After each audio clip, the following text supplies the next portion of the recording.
Hello, you're watching TVP World News. I'm Jonasz Rewiński. Poland's Prime Minister Donald Tusk delivered comments in the wake of Wednesday's drone incursion into Polish territory. Speaking at the 32nd Tactical Airbase in the town of Łask, Tusk praised the efforts of Polish fighter pilots, reiterating that in 2026 the facility in question will become home to Poland's first F-35 Lightning II fighter squadron. You're heroes. Those that know what your day-to-day service looks like know how much work and dedication was needed to keep Poland safe yesterday, despite the aggressive attack on Polish airspace. This is also related to your continuously improving skills and the upgrades to equipment and systems that you're using. Polish uniformed services have so far secured the wreckage of at least 16 Russian drones, which crashed onto Polish territory in the early hours of Wednesday. Our reporter Kazimierz Łysiak brings us the latest from one of the villages close to the Ukrainian border. We are currently at the village of Vyryki, about 15 kilometers from the border with Ukraine, in response to the latest Russian provocation with at least 19 drones crossing into Polish airspace.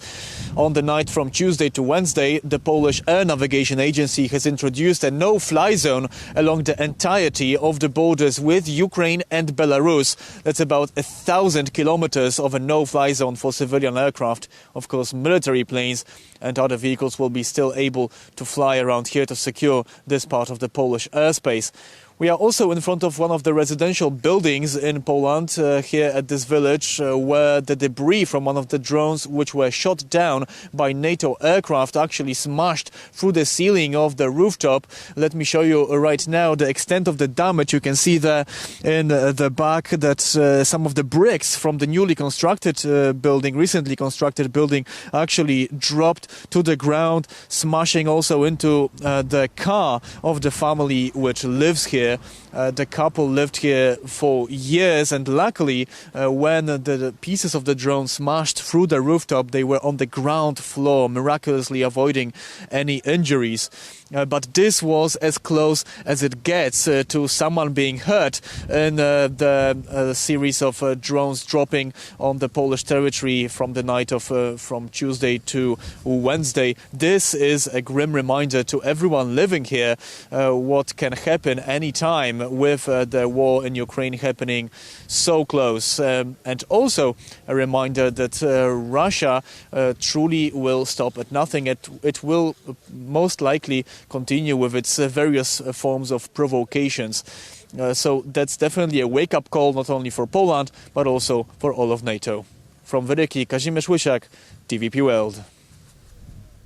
Visiting the 31st Tactical Airbase in Poznań, Polish President Karol Nawrocki said the Wednesday incursion of Russian drones into Polish airspace was nothing more than a probe of Poland's and NATO's abilities. According to Nawrocki, the operation was a test for the Polish military and Polish politicians, with both passing it with flying colours.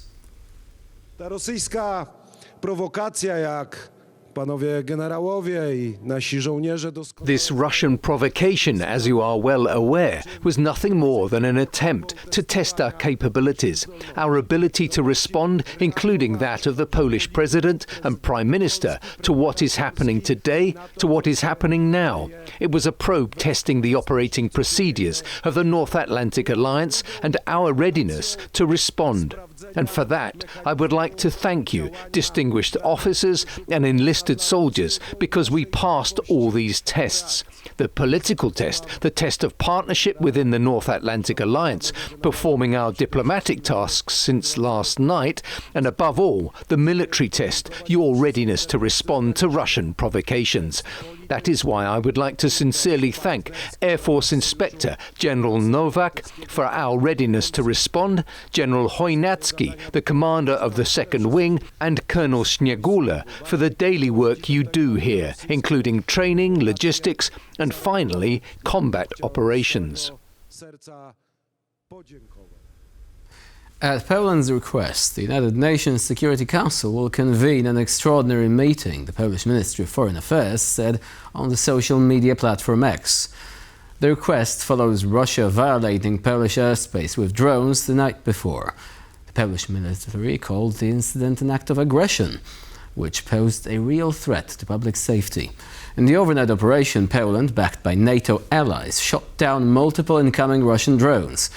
On Wednesday, Prime Minister Donald Tusk said that Poland invoked Article 4 of the NATO treaty, calling for emergency consultations among allies when a member's security is threatened.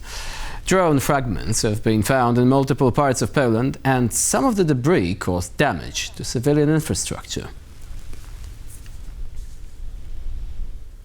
Poland restricts Russian access to the Schengen zone, said Polish Foreign Minister FM Sikorski in a statement released by the Foreign Ministry on Thursday, a day after Russian drones violated Polish airspace. When Russia sends death squads and murders people in Europe, when it sends arsonists, then we not only close consulates, not only expel Russian diplomats, but also restrict Russians' access to the Schengen zone.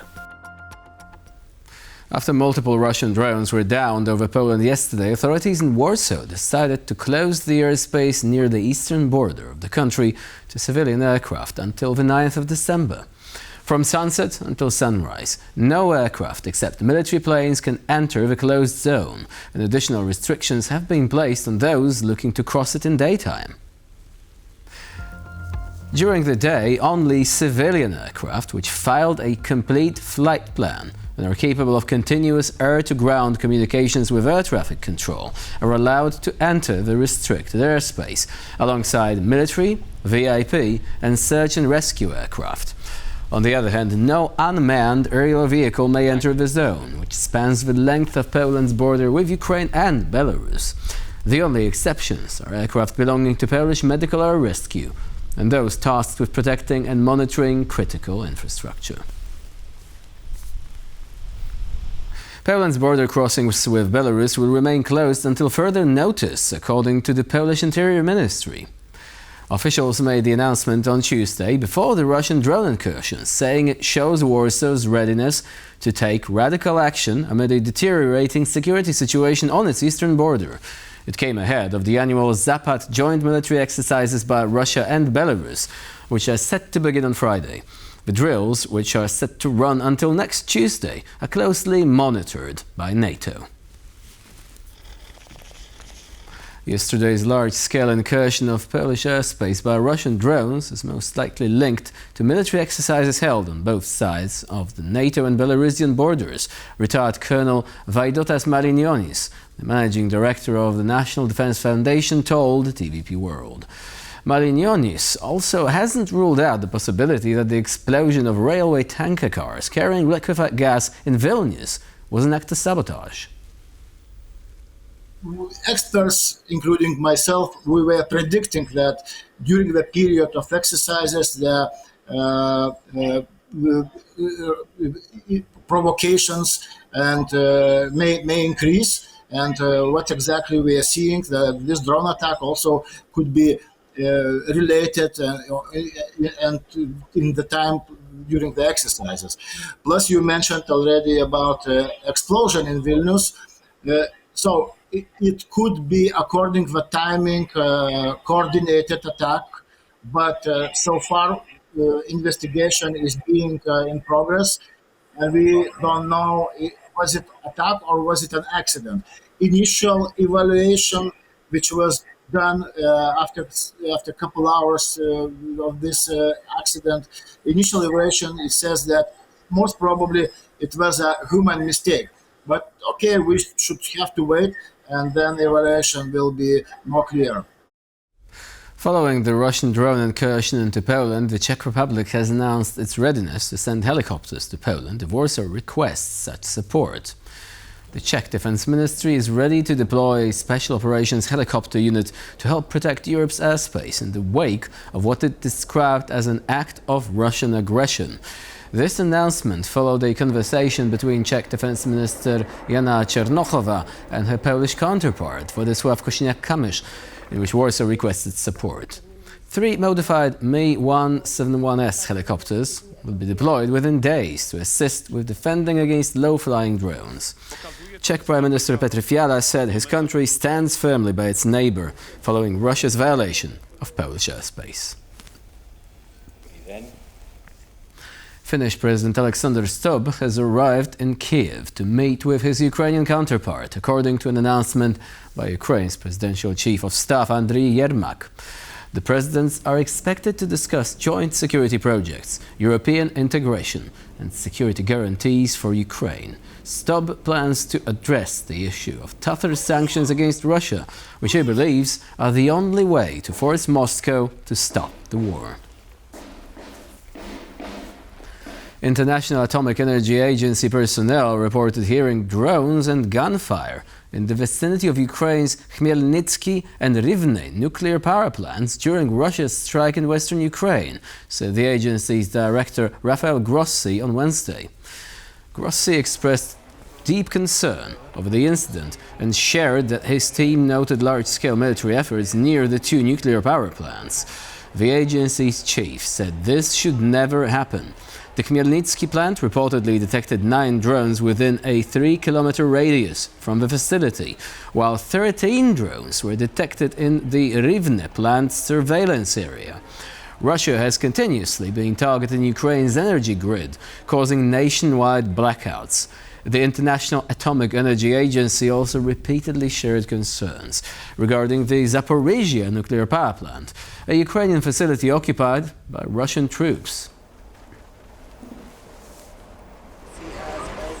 And that's all for now. Thank you for watching. Please stay with us here on TVP World.